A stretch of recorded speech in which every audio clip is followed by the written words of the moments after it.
Oh halo guys, assalamualaikum warahmatullahi wabarakatuh. Ketemu lagi di YouTube channel aku dan terima kasih banyak buat kalian yang udah klik video ini. Nah guys, jadi spesial episode kali ini kita mendapatkan satu kiriman cerita horor kisah nyata dari salah satu teman kita ya guys, yaitu Mas Dirpan. Nah jadi Mas Dirpan ini membagikan pengalaman horornya melalui DM Instagram aku. Nah jadi buat kalian yang punya pengalaman yang berbau dengan horor dan mistis, kalian mau berbagi ke aku, boleh banget nih guys. Kalian tinggal DM ke Instagram aku. Nanti cerita kalian akan aku bawakan di YouTube channel aku. Nah oke guys, sebelum kita masuk alur ceritanya, jangan lupa buat kalian yang belum subscribe, jangan lupa di subscribe, like, share, and komen sebanyak-banyaknya agar aku makin semangat lagi untuk membuat videonya dan aku makin semangat lagi untuk menge-share cerita-cerita horor ke kalian.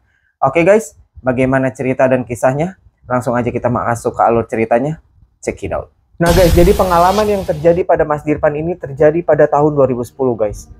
Terjadi pada tahun 2010 dan pada saat itu Mas Dirpan baru lulus sekolah SMP dan akan baru mau melanjutkan ke sekolah SMK guys. Oke, nah jadi pengalaman yang terjadi pada Mas Dirpan ini adalah bertemu dengan sosok kuntilanak. Tapi bukan kuntilanak biasa guys, ini adalah sosok kuntilanak pesugihan. Nah, pada saat itu, pada tahun tersebut, yang kita tahu tahun segitu tuh lagi booming-boomingnya dengan yang namanya warnet. Iya kan, anak-anak tahun segitu pasti tahu lah apa itu warnet gitu kan. Nah kalau sekarang kan udah mulai agak jarang yang namanya warnet, walaupun masih ada tapi nggak sebanyak dulu. Nah jadi pada saat itu di tahun tersebut itu kan lagi booming-boomingnya main warnet nih guys. Karena apa, handphone pada saat itu kan belum secanggih sekarang ya kan, dan juga akses internet itu nggak semudah sekarang.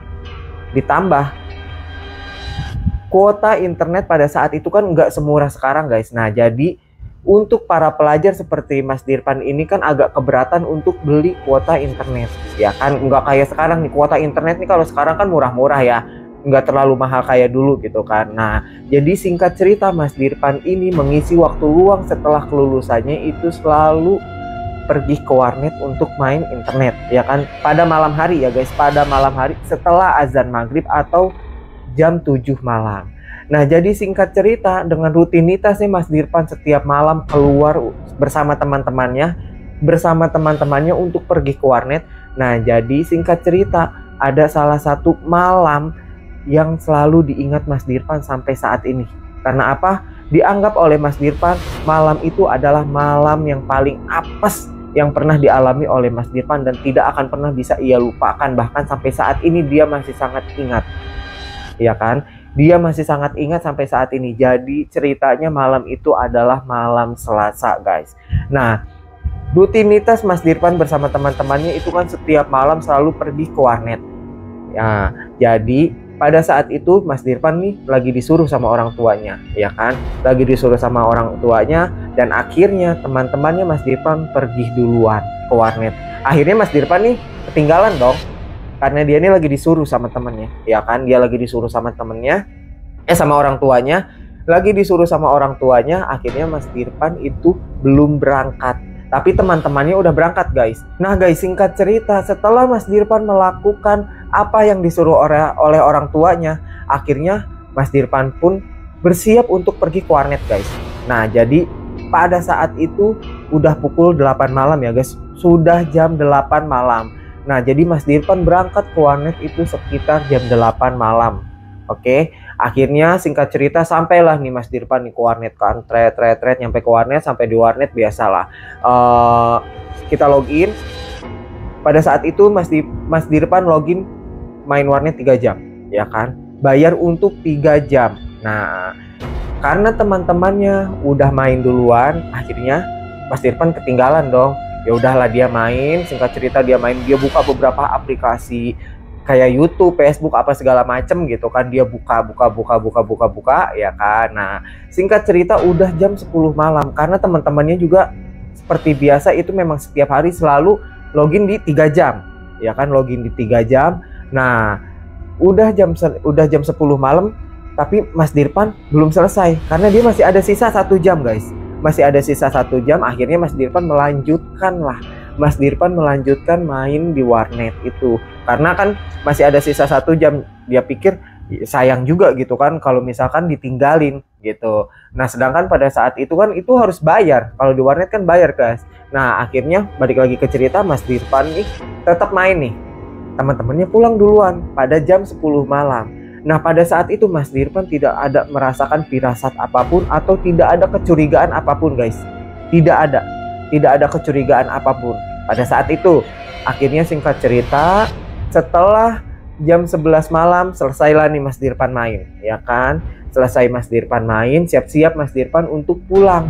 Nah jarak dari warnet ke rumahnya Mas Dirpan itu agak lumayan jauh ya guys, agak lumayan jauh. Dan rumahnya Mas Dirpan sendiri ada di perkampungan guys. Nah jadi penggambaran untuk rumahnya Mas Dirpan ini dari jalan raya itu kan masuk gang. Nah jadi dari gang itu nanti masuk gang lagi untuk ke rumahnya. Nah di gang kedua yang benar-benar menuju ke arah rumahnya dia, itu arahnya itu posisinya itu harus melewati sawah-sawah, dan di situ ada kali guys, di situ ada kali. Nah tapi pada saat itu di sawah-sawah itu lagi musim, para petani itu lagi nyebar-nyebar bibit padi guys, lagi nyebar-nyebar bibit padi, ya kan, lagi nyebar bibit padi karena udah mulai musim sawah itu dikelola gitu guys. Nah jadi setelah Mas Dirpan bersiap-siap untuk pulang, akhirnya dia pulang dong, cabut nih, dia cabut dari warnet, dia cabut dari warnet pulang. Nah masuk dia ke gang pertama yang dari jalan raya ini, masuk ke gang pertama. Akhirnya setelah masuk ke gang pertama, dia masuk lagi dong ke gang kedua yang memang benar-benar menuju ke arah rumahnya. Nah cuma setelah dia masuk ke gang kedua ini, itu kan penggambarannya itu di kanan jalan nih, misal di kanan jalan nih sawah nih guys, di kanan jalan sawah, di kiri jalan ini kali gitu kan. Nah cuma dari pas Mas Dirpan masuk ke gang kedua, dari pas awal Mas Dirpan masuk ke gang kedua, ya kan, nah dari kejauhan Mas Dirpan ini udah ngelihat ada seperti siluet atau ada seperti bayangan gitu kan, karena kan posisinya gelap ya guys, posisinya gelap. Dan itu sawah harus dilewatin yang agak lumayan panjang. Habis itu baru bertemu rumah pertama, yaitu rumahnya Mas Dirpan gitu. Nah dari pas pertama masuk ke gang, Mas Dirpan ini udah ngelihat seperti siluet gitu. Nah cuma pada saat itu Mas Dirpan masih positive thinking, ya kan, Mas Dirpan ini masih positive thinking, oh mungkin karena ini adalah musim pesawahan gitu kan. Nah mungkin itu adalah dibilangnya, kalau di bahasa di kampung gue ini dibilangnya itu kayak orang-orangan sawah gitu kan, orang-orangan sawah yang memang biasa dibuat oleh para petani untuk mengusir hama gitu. Nah jadi Mas Dirpan ini masih berpositif thinking. Nah cuma makin lama makin dekat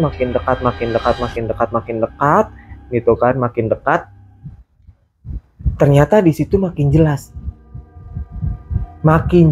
guys, makin jelas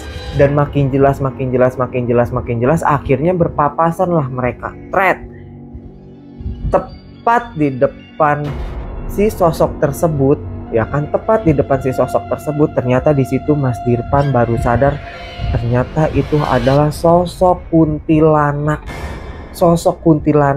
tapi bentuknya itu enggak yang seperti kita tahu pada umumnya guys. Nah jadi diceritakan oleh Mas Dirpan, sosok kuntilanak ini itu wajahnya tuh ada dua, maksudnya dua warna gitu ya. Jadi yang sebelahnya ini merah dan yang sebelahnya hitam, dengan posisi mata yang benar-benar melotot, itu digambarkan oleh Mas Dirpan, matanya itu sebesar bola bekel guys, dengan yang rambut nggak karuan, posisi bentuk rambutnya itu nggak karuan kan guys. Nah si kuntilanak tersebut itu benar-benar ngeliatin Mas Dirpan, kemanapun Mas Dirpan pergi, ya kan, sampai si kuntilanak itu nengok. Nah jadi si kuntilanak ini nih, si sosok kuntilanak ini nih benar-benar ngeliatin Mas Dirpan dengan bola mata yang melotot. Cuma posisi badannya si kuntilanak ini tuh diem, posisinya itu diem guys, diem, nggak ngejar atau apapun, nggak, hanya bola mata yang benar-benar ngikutin ke arah mana Mas Dirpan pergi gitu kan.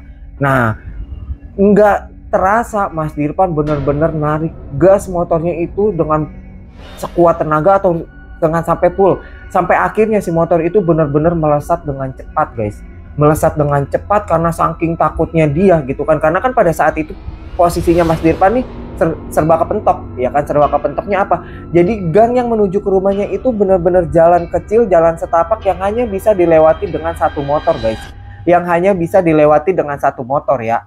Nah Jadi mau tidak mau kan pada saat itu Mas Dirpan harus melanjutkan perjalanannya. Ya kan, harus mau mau nggak mau Mas Dirpan ini harus tetap, ya udah gue jalan gitu kan. Karena mau gimana? Mau putar balik ya nggak bisa karena memang sempit gitu kan.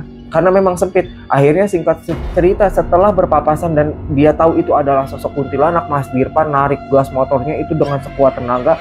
Tanpa terasa si motornya itu melesat dengan cepat gitu kan. Sesampainya di depan rumah nggak pakai ngerem lagi dia gas, akhirnya pas sampai di depan rumah dia tabrak itu pintu rumahnya, ditabrak pintu rumahnya sama dia. Orang tuanya kaget dong, orang tuanya padahal posisi orang tuanya itu udah pada tidur guys. Posisi orang tuanya udah pada tidur, cuma karena denger anaknya ini cuma karena denger ada yang nabrak pintu rumah mereka, akhirnya mereka pada bangun. Pas dilihat ternyata ini adalah anak mereka yang nabrak pintu rumah mereka guys. Nah akhirnya si orang tuanya ini sempat marah, apalagi bapaknya kan, sampai bentak-bentak.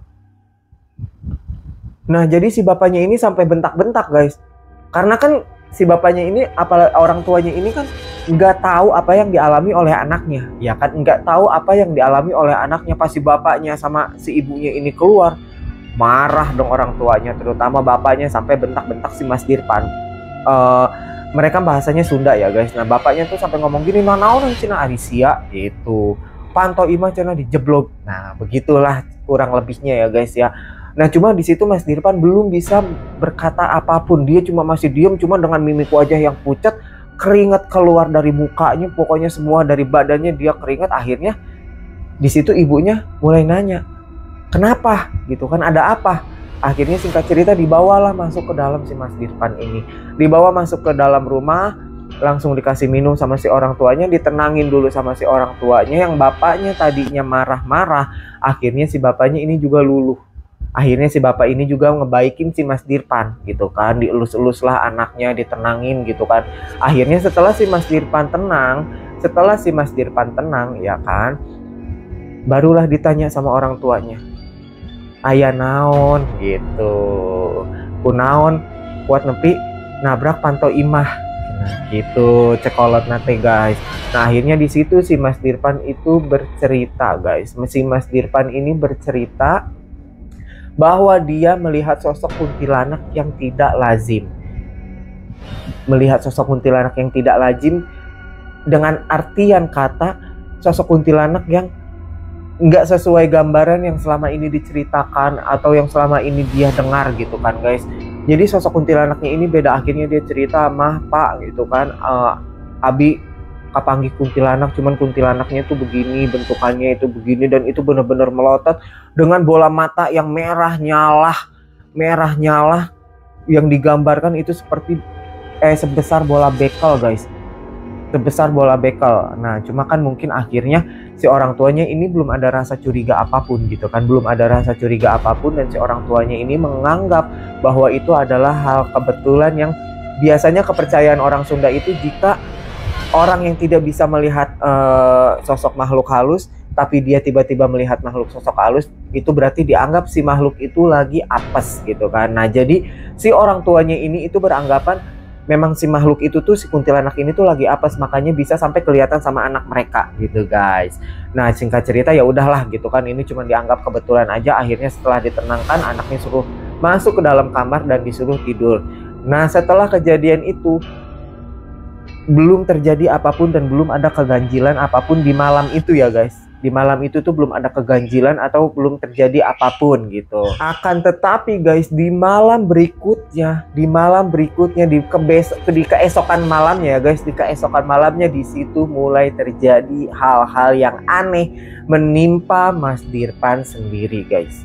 Nah, jadi setiap tengah malam, pokoknya setiap mulai jam 12 teng itu Mas Dirpan selalu mendapatkan gangguan-gangguan yang tidak lazim dari makhluk-makhluk halus, ya kan? Gangguan-gangguan yang tidak lazim dari makhluk-makhluk halus guys, yang seperti sosok bayangan yang lewat lah, ada yang ketawa lah, ada yang nangis lah, pokoknya setiap malam sampai berjalan sekitar 2 minggu. Akhirnya dirasa sudah tidak kuat oleh Mas Dirpan, ya kan? Mas Dirpan mau tidak mau berbicara kepada kedua orang tuanya guys. Dia berbicara, cerita bahwa setiap malam tuh dia merasa dapat gangguan dan benar-benar seperti diteror guys. merasa seperti benar-benar diteror oleh si makhluk tersebut guys. Nah akhirnya mau tidak mau karena si orang tuanya ini khawatir, ya kan, karena si orang tuanya ini khawatir, singkat cerita keesokannya itu si orang tuanya ini tuh langsung cari pertolongan guys, langsung cari bisa dibilang itu kayak paranormal, orang pintar gitu kan. Nah akhirnya si orang tuanya ini tuh cerita bahwa anaknya tuh bertemu dengan sosok kuntilanak yang setelah itu tuh selalu diganggu gitu kan. Akhirnya dilihatlah, diterawanglah sama si orang pintar ini tersebut guys. Nah ternyata setelah diterawang, ternyata itu adalah sosok kuntilanak pesugihan. Sosok kuntilanak pesugihan yang memang mengincar Mas Dirpan.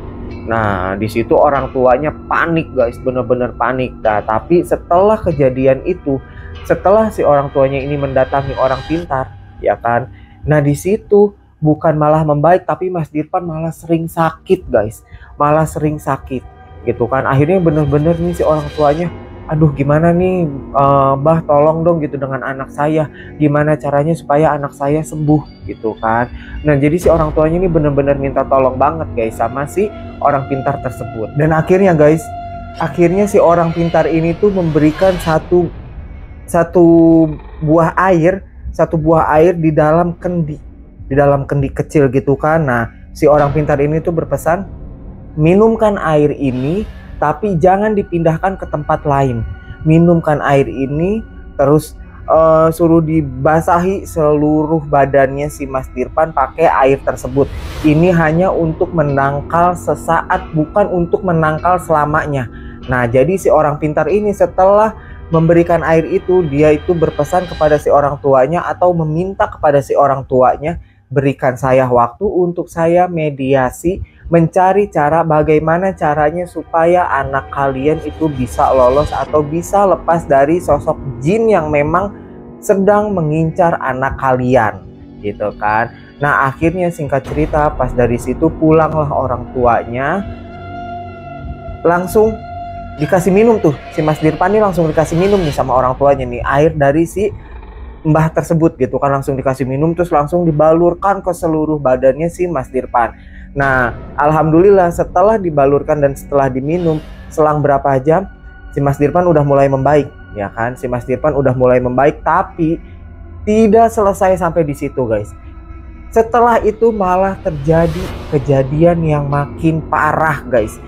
Terjadi yang makin parah dengan si sosok tersebut sudah berani masuk ke dalam rumah guys, ke dalam rumah si Mas Dirpan gitu kan. Nah bener-bener si sosok kuntilanak ini tuh seperti mau bawa si Mas Dirpan gitu kan, sampai kayak mau nyekek atau apa gitu kan. Sampai setiap malam si orang tua si Mas Dirpan ini tuh jarang banget yang namanya tidur. Bahkan sampai kadang-kadang tuh si Mas Dirpan karena sering teriak-teriak gitu kan, ketakutan gitu, akhirnya si orang tua Mas Dirpan ini manggil para tetangga gitu kan, minta tolong ditemani mereka untuk menemani si Mas Dirpan ini guys. Akhirnya setiap malam dengan berjalan waktu kurang lebih sekitar 10 hari itu, orang tua si Mas Dirpan ini sering banget bergadang dengan ditemani para tetangga yang ngebantu ngebantu bergadang nemenin orang tuanya si Mas Dirpan ini guys gitu kan. Kurang lebih berjalan 10 hari 10 malam gitu kan. Akhirnya dapatlah kabar si orang tua Mas Dirpan ini dari si mbah yang menolong mereka. Nah setelah mendapat kabar, akhirnya si orang tuanya Mas Dirpan ini langsung terburu-buru datang ke rumah si orang pintar ini guys. Datang ke rumah si orang pintar ini gitu kan, datang ke rumah si mbah ini, langsung nyamperin si mbah, langsung bilang, langsung tanya, gimana mbah, udah dapat cara atau seperti apa supaya anak saya ini bisa lolos gitu kan. Karena semakin hari semakin parah, dan itu anak saya bukan hanya sekedar sakit sekarang, tapi sering teriak-teriak kalau malam gitu kan, sampai menjelang azan subuh gitu kan, sering yang namanya gelisah gitu kan. Akhirnya si mbah ini menjelaskan ke orang tuanya si Mas Dirpan gitu. Nah kata si mbah, setelah saya mediasi gitu kan, setelah saya mediasi akhirnya saya mendapatkan cara untuk melawan si jin pesugihan ini gitu kan, untuk mendapatkan untuk melepaskan si Mas Dirpan ini dari si jin pesugihan ini gitu. Cuma ada beberapa syarat yang harus kalian penuhi untuk melepaskan anak kalian dari si jin pesugihan ini gitu. Karena diakui oleh si mbah ini, diakui oleh si Mbah ini, jin tersebut itu cukup kuat guys. Jadi bukan pesugihan ecek-ecek atau bukan pesugihan biasa-biasa gitu kan.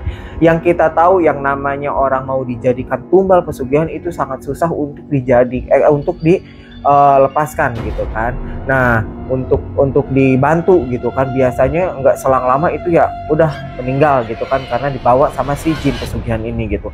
Nah, menurut si Mbah, jin pesugihan yang bersosok kuntilanak ini itu justru sangat-sangat kuat gitu. Akhirnya si Mbah ini memberikan beberapa syarat ke orang tua si Mas Dirpan yang mau tidak mau harus mereka penuhi. Salah satu syaratnya itu adalah harus menggantikan tumbal si Mas Dirpan ini dengan 3 kepala kucing. Dengan 3 kepala kucing yang harus dikuburkan berbeda tempat di jam 2 sampai jam 3 malam, dan itu hanya boleh dilakukan oleh ibunya si Mas Dirpan. Nah, oleh ibunya si Mas Dirpan. Nah, tapi salah satu kepala kucing ini itu harus berwarna kuning, guys.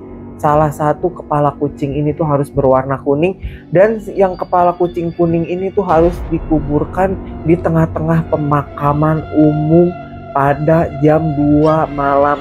Tidak boleh lebih, tidak boleh kurang.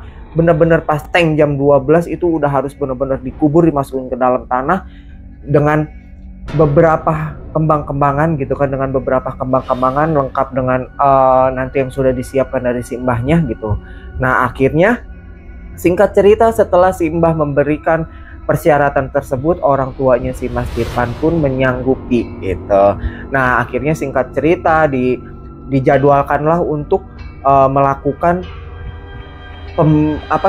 untuk melakukan perlawanan kepada si makhluk kuntilanak, si sosok kuntilanak pesugihan ini guys.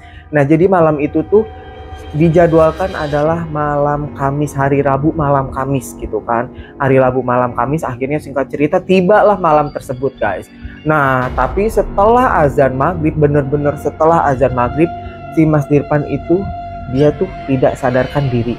Tidak sadarkan diri, cuma dari cerita yang Mas Dirpan dapatkan dari orang sekitar atau dari orang tua si Mas Dirpan itu seolah-olah seperti kesurupan, yang benar-benar ngamuk, yang benar-benar memberontak, yang benar-benar mengancam kepada orang-orang yang ada di rumah si Mas Dirpan ini guys gitu. Nah, karena si Mas Dirpan ini nggak sadar gitu kan, dia hanya bisa mendapatkan cerita dari orang-orang yang memang posisinya ada di rumah dia guys gitu. Nah, akhirnya dari cerita orang-orang tersebut gitu kan, nah si Mbah ini datang pukul 10 malam. Nah, dimulailah ritual satu persatu, satu demi satu dimulai ritual itu. Yang menurut cerita dari si Mas Dirpan yang dia dapatkan dari orang tuanya ini, si Mbah ini bener-bener kayak berantem, bener-bener kayak ngadu ilmu gitu kan. Karena taruhannya kalau sampai si Mbah ini kalah dengan si sosok kuntilanak ini guys, dengan si sosok kuntilanak ini adalah taruhannya, nyawanya si Mas Dirpan itu harus melayang gitu. Nah, itu nggak cukup waktu yang sebentar guys, nggak cukup waktu yang sebentar gitu kan, nggak cukup waktu yang sebentar. Sampai pas jam 12 malam itu bener-bener seperti dapat serangan. Si Mbah ini tuh sampai jungkir balik muntah darah gitu kan. Cuman si Mbah ini bener-bener sekuat tenaga ini mau ngebantu si Mas Dirpan sama keluarganya guys gitu, bener-bener mau ngebantu. Akhirnya dengan sekuat tenaga si Mbah ini tuh bener-bener komat kamit, mungkin manggil pasukannya dia juga gitu kan, manggil pasukan. Akhirnya setelah itu lumayan agak terkalahkan si sosok kuntilanak ini guys. Tepat jam 1.30 malam, orang tuanya Mas Dirpan bersiap-siap untuk menguburkan kepala kucing ini guys, untuk menguburkan kepala kucing ini. Dan ini hanya boleh dilakukan oleh ibunya si Mas Dirpan aja guys, oleh ibunya si Mas Dirpan gitu. Akhirnya si kepala kucing ini tuh ditumbal dengan jampe-jampe yang kita nggak tahu lah jampe-jampe seperti apa, ditumbal, dijampe-jampe, dikasih kayak semacam persyaratan-syaratan gitu kan, kayak bunga apa segala macem gitu kan. Akhirnya singkat cerita dikuburlah si kepala kucing ini satu demi satu oleh ibunya si Mas Dirpan. Nah, tinggal satu kepala kucing yang harus dikuburkan di area pemakaman umum guys. Nah, pada saat itu diceritakan oleh Mas Dirpan, diceritakan oleh Mas Dirpan, orang tuanya si ibunya ini nih sempat ngomong ke si Mas Dirpan. Pada saat itu tuh mamah tuh sempat down karena jam segitu harus ke pemakaman umum yang posisi menguburkan si kepala kucingnya itu harus benar-benar ada di tengah-tengah pemakaman umum gitu kan. Nah cuma demi kamu gitu kan, demi kamu, demi anak mama rela melakukan apapun. Nah perjuangan seorang orang tua, perjuangan seorang ibu itu untuk menyelamatkan anaknya sangat luar biasa ya guys ya. Akhirnya balik lagi kita balik lagi ke ceritanya. Demi kamu, mama rela melakukan apapun. Singkat cerita, dengan meyakinkan hati, dengan melawan segala rasa ketakutan yang dialami, yang dirasakan oleh ibunya si Mas Dirpan, akhirnya si ibunya Mas Dirpan ini pun memberanikan diri masuk ke area pemakaman umum dengan mengucapkan salam kepada ahli kubur yang ada di situ semua gitu. Karena cuma di situ tuh gangguannya benar-benar dahsyat guys, gangguan benar-benar dahsyat yang si ibunya Mas Dirpan ini tadinya tidak pernah bisa melihat sosok makhluk astral atau makhluk halus. Di situ ibunya si Mas Dirpan itu benar-benar disambut oleh makhluk-makhluk yang tak kasat mata, mulai dari pocong, kuntilanak, genderuwo, kebuto hijau, apa segala macam itu dilihat oleh ibunya si Mas Dirpan. Apa namanya, keringat dingin keluar dari sekujur tubuh ibunya si Mas Dirpan. Cuma benar-benar dilawan oleh ibunya si Mas Dirpan ini guys, benar-benar dilawan oleh ibunya si Mas Dirpan. Akhirnya singkat cerita, dengan rasa ketakutan, dengan rasa kelelahan, selesai si ibunya Mas Dirpan ini menguburkan kepala kucing tersebut guys. Setelah menguburkan kepala kucing tersebut, akhirnya si ibu ini bangun untuk pulang. Niatnya mau pulang, tapi pas dia baru berdiri, dia seperti mendapat pukulan yang begitu kuat di area dadanya guys, sampai si ibunya ini nggak bisa untuk napas. Akhirnya si ibunya ini pingsan. Si ibunya Mas Dirpan ini pingsan dan sadar-sadar itu setelah azan subuh. Nah tapi alhamdulillah setelah itu si Mas Dirpan sembuh, dan si Mas Dirpan itu diberikan satu jin khodam pendamping Mas Dirpan yang diceritakan oleh si Mas Dirpan. Sampai sekarang si jin khodam ini tuh masih mendampingi beliau gitu guys. Alhamdulillah si Mas Dirpan ini lolos, masih hidup, masih selamat, masih sehat walafiat sampai sekarang, sampai akhirnya bisa membagikan cerita pengalaman dia kepada kita guys. Nah dari sisi positif atau dari sisi baiknya yang bisa kita ambil dari ceritanya si Mas Dirpan ini adalah sosok perjuangan orang tua yang benar-benar ingin menyelamatkan anaknya. Walau dengan cara apapun mereka lakukan demi anaknya selamat. Nah oke guys, jadi ceritanya selesai sampai di sini ya guys, dan thank you banget buat Mas Dirpan yang sudah mau membagikan pengalamannya kepada kita ya guys ya, terutama kepada aku sendiri gitu. Nah tapi jangan lupa guys, buat kalian yang punya pengalaman horor, yang punya pengalaman yang berbau dengan mistis, kalian mau membagikan cerita kalian kepada kami, kalian boleh banget nih. Pokoknya kalian tinggal DM ke Instagram aku, nanti link Instagram aku simpan di deskripsi ya guys. Nah oke guys, sampai di sini dulu cerita dan videonya. Jangan lupa buat kalian yang suka dengan cerita dan videonya, jangan lupa di subscribe, like, share, and komen sebanyak-banyaknya agar aku makin semangat lagi untuk membuat videonya, dan aku makin semangat lagi untuk nge-share cerita-cerita horor ke kalian. Oke guys, sampai bertemu di cerita dan video selanjutnya, and bye-bye.